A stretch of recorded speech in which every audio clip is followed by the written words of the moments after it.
Welcome to Learn English at Home 79, the platform dedicated to enhancing your English skills step by step.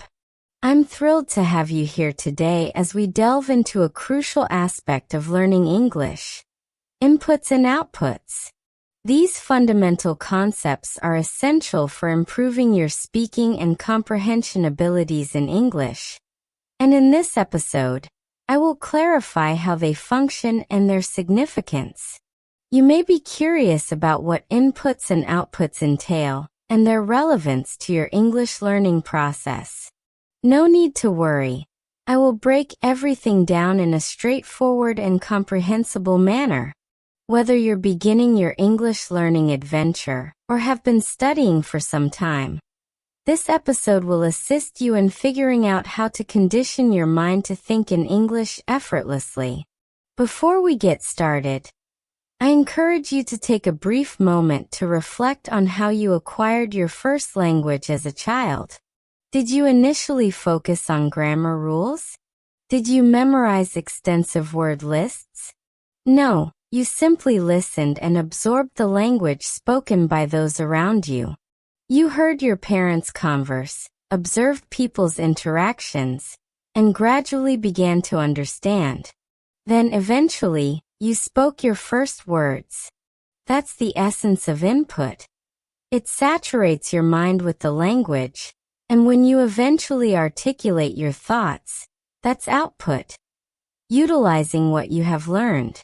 Now, envision if you could replicate this same approach with English. Imagine if learning English could be as instinctive and effortless as picking up your first language. Well, the exciting news is that you can. And today I will reveal how to do just that. Many English learners often feel trapped. They consume videos, read books, and listen to English speakers. Yet when it's their turn to speak, they experience anxiety or uncertainty about what to say. If this resonates with you, you're exactly where you need to be. This episode aims to liberate you from that challenge by helping you understand how to effectively balance input and output in a manner that genuinely enhances your fluency. This journey isn't solely about acquiring more English. It's about applying English in everyday life. Ultimately, we don't learn English just to ace a test. We learn it to communicate, express ourselves, and foster connections with others. I aspire to assist you in achieving that with confidence. What to anticipate? Curious about what today's episode has in store? Here's what we'll discuss. Understanding input. The essential role of listening and reading in language acquisition. Defining output. The impact of speaking and writing on achieving fluency. Strategies for balancing input and output to ensure you not only comprehend English, but also actively use it. Common pitfalls that hinder your progress and how to steer clear of them. Actionable advice you can implement today to accelerate your English improvement. Sounds intriguing? I assure you that by the conclusion of this episode, you'll have a definitive plan for learning English effectively. So stick with me until the end, as you won't want to miss these invaluable tips. If you're committed to enhancing your English skills, this episode is poised to be transformative. And if you haven't yet, be sure to subscribe to Code Your English to stay updated on all episodes. Understanding English inputs. Now let's get started and dive into the world of English inputs and outputs. Before diving into what English inputs are, let's walk through the Cambridge Dictionary definition of input. According to the Cambridge Dictionary, the word input refers to something such as energy, money, or information that is put into a system, organization, or machine so that it can operate. In language learning, input means the English that you receive and absorb, mainly through listening and reading. It is the information that enters your brain and helps you understand the language before you can use it in speaking or writing. Example of input in language learning. Imagine a child learning their first language. Before they start speaking, they spend months just listening to their parents, watching their expressions, and hearing words repeatedly. Over time, their brain collects enough input, and one day they start saying words like mama or dog. The same thing happens when learning English as a second language. If you listen to English podcasts, watch movies, and read books, your brain stores new words, phrases, and grammar structures. Later, when you start speaking, you naturally use what you have learned. For example, Sarah wants to improve her English. Every day, she listens to an English podcast for 20 minutes and reads a short news article.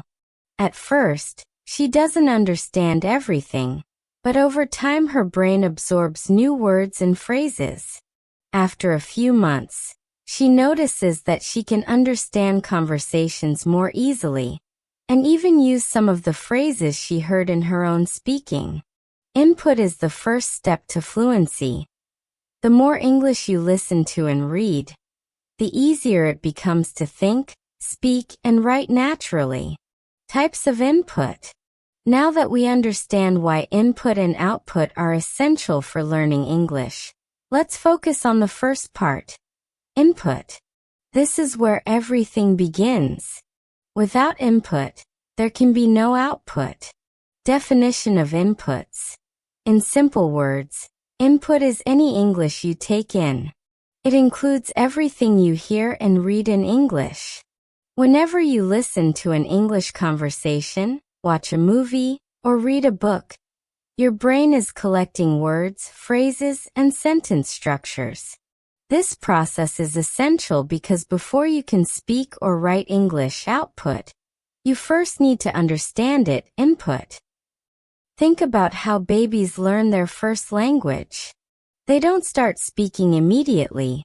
First, they listen to their parents, watch their surroundings, and slowly understand the meaning of words. Then, after months or even years of listening, they finally begin to speak. This same process applies to learning English as a second language. You need input before output. The more English you listen to and read, the more familiar your brain becomes with the language. Over time, this will help you speak and write better, even if you don't memorize grammar rules or vocabulary lists.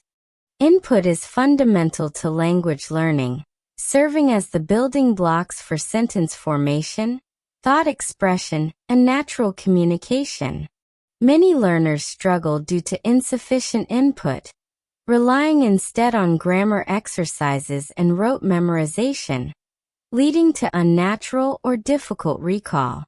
Increased input fosters automaticity, enabling learners to form correct sentences intuitively, mirroring native speakers. Input, therefore, establishes the foundation for fluency. Input can be categorized as either passive or active. Passive input involves listening or reading without focused attention, such as playing podcasts while multitasking or watching subtitled movies without concentrating on the words. It familiarizes the brain with English sounds and rhythm, improving word and phrase recognition over time, but is insufficient on its own for fluency. Active input, on the other hand, requires concentrated engagement, such as attentively listening to podcasts, watching videos without subtitles, or reading books and looking up unfamiliar words. It compels deeper processing, facilitating pattern recognition, vocabulary acquisition, and understanding sentence structures, thereby enhancing recall and application in conversations. Optimizing English learning necessitates a blend of both. Passive input provides natural exposure, while active input promotes comprehension and retention. Consider these examples. Consistent listening to English podcasts during commutes initially yields minimal comprehension, but gradually improves recognition and understanding, leading to more confident responses.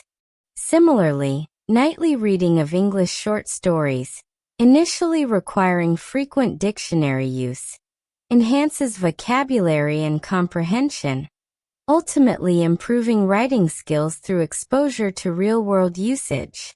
These illustrations demonstrate how sustained input, whether auditory or visual, progressively enhances both speaking and writing proficiency. How much input is necessary for progress? A common question is, how much input do I need to improve? The answer depends on how often and how well you expose yourself to English. But let's look at some estimates. If you listen to 30 minutes of English every day, you'll see improvement in about 3 to 6 months. If you read for 15 minutes daily, your vocabulary and sentence structure will improve in a few months. If you combine 1 hour of listening and 30 minutes of reading daily, you can reach a conversational level in about a year. These numbers aren't strict rules, but they clearly show that the more input you get, the faster you improve. If you want to become fluent, aim for at least 1 hour of English input every day. Input is the fuel for your English learning journey. Without it, you won't have the materials needed to speak and write confidently. The more English you expose yourself to, the more natural it will feel to make real progress. Combine passive and active input, and try to get at least 1 hour of English exposure every day. Understanding English outputs. Now let's learn about English outputs. Definition of output. According to the Cambridge Dictionary, the word output means the amount of something that is produced by a person, machine, or system. In language learning, output refers to the English that you produce, mainly through speaking and writing. It is how you express your thoughts and ideas after receiving input. Without output, you might understand English but struggle to communicate effectively. Example of output in language learning. Imagine a musician who listens to a lot of songs but never plays an instrument. They might recognize music, but won't be able to create their own. Similarly, in English, if you only listen and read but never practice speaking or writing, you will understand the language but won't be able to use it fluently. For example, John has been watching English movies for months. He understands many words but feels nervous when speaking. To improve, he starts practicing speaking out loud every day and writing a short journal in English. At first, he makes mistakes, but with time, he becomes more confident and fluent in expressing his ideas. Output is necessary for fluency. The more you speak and write, the more comfortable you become with using English in real situations. So don't be afraid to practice every day. Mistakes are part of the learning process. Types of output. Just like input, output comes in different forms.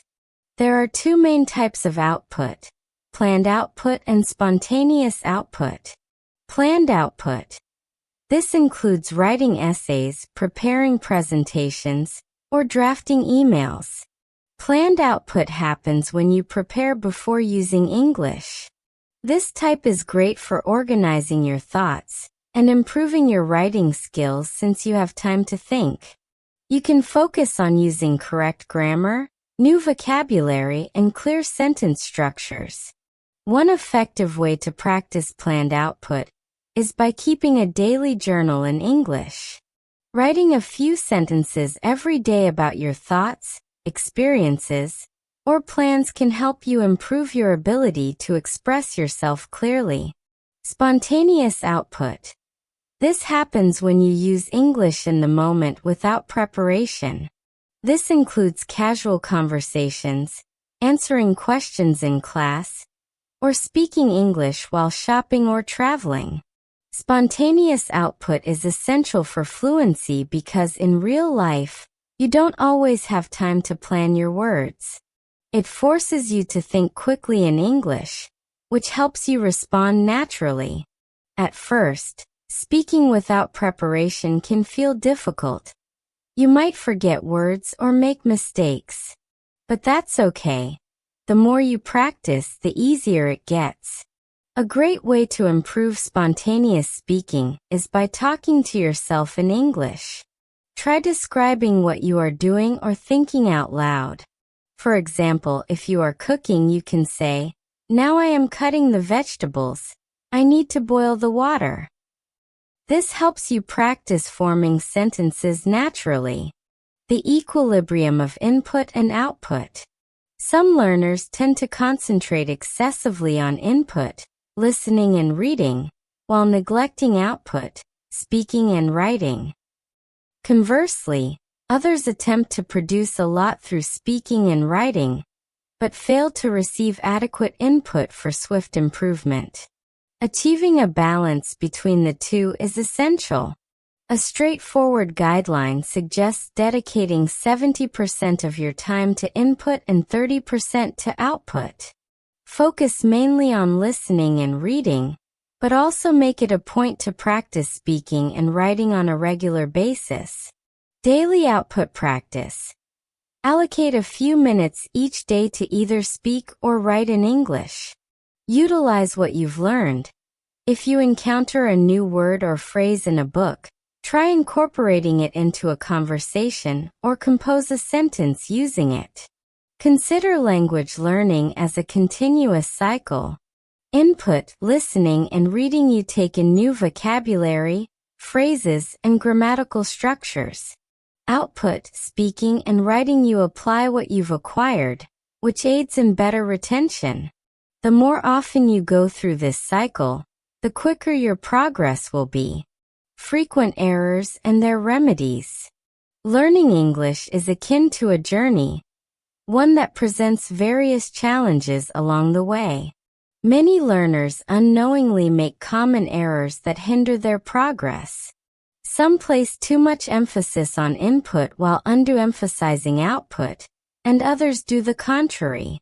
Some learners depend excessively on passive learning, while others fear making mistakes when it comes to speaking or writing. Here are a few prevalent errors and how to address them. Excessive input, insufficient output, or vice versa. A lot of learners concentrate solely on input, listening to English podcasts, viewing TV programs, and reading books without ever practicing speaking or writing. This is a significant issue because comprehending English isn't the same as utilizing it. A lack of output will lead to difficulties in communication when needing to speak or write. Conversely, certain learners might overly prioritize output and speak all the time without engaging enough in listening or reading, resulting in poor sentence structure and limited vocabulary. Solution: apply the one-to-one principle. For every 10 minutes spent on listening or reading, aim to speak or write for at least another 10 minutes. Summarize what you've learned after listening to a podcast and express it in your own words. After reading an article, jot down a brief summary. By striking a balance between input and output, you'll enhance all areas of language proficiency effectively. Excessive dependence on passive input. Passive input refers to engaging with English by listening or watching without full concentration. Many learners play English videos in the background while handling other tasks. Although this can be beneficial, it is insufficient for enhancing fluency as the brain isn't actively processing the language. Passive input is akin to observing someone cook without attempting to cook yourself. You may grasp the process, but you won't excel when you try it yourself. How to address it? Transform passive input into active learning. Rather than merely watching a video, vocalize words and phrases aloud. Use the shadowing technique. Mimic the speaker.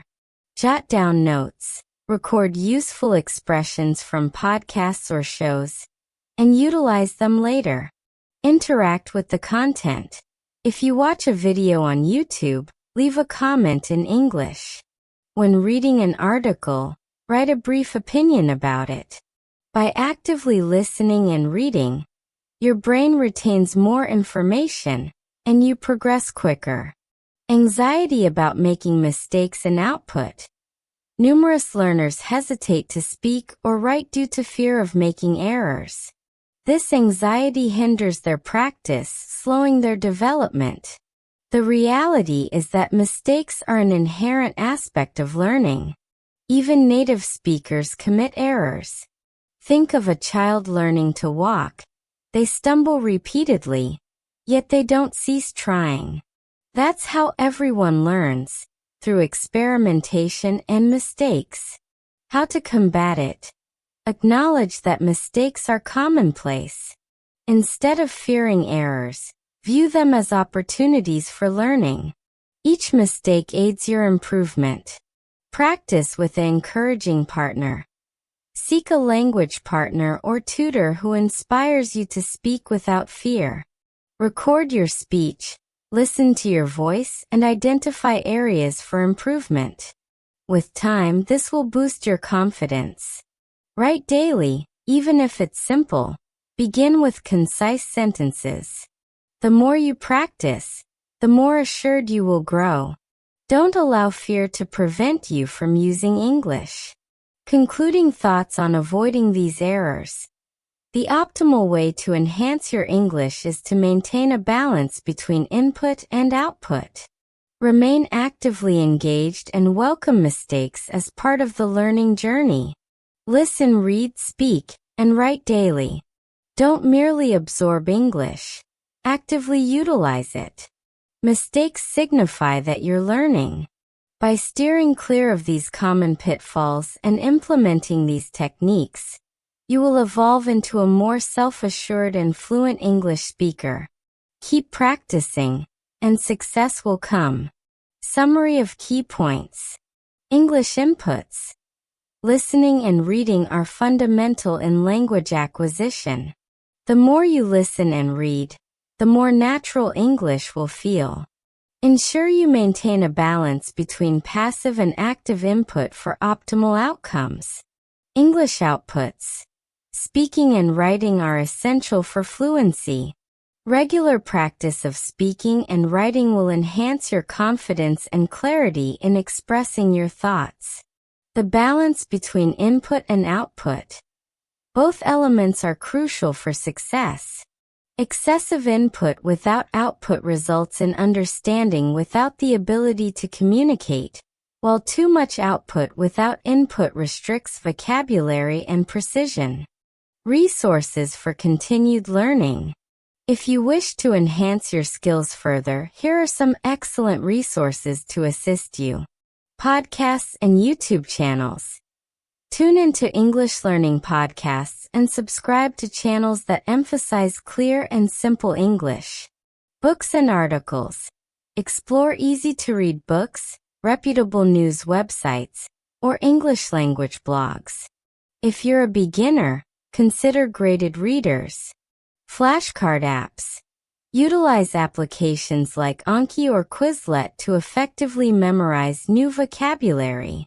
Daily writing and speaking practice. Maintain a journal in English or record yourself speaking for a few minutes each day. Challenge yourself. Consider establishing a daily routine that encompasses both input and output activities.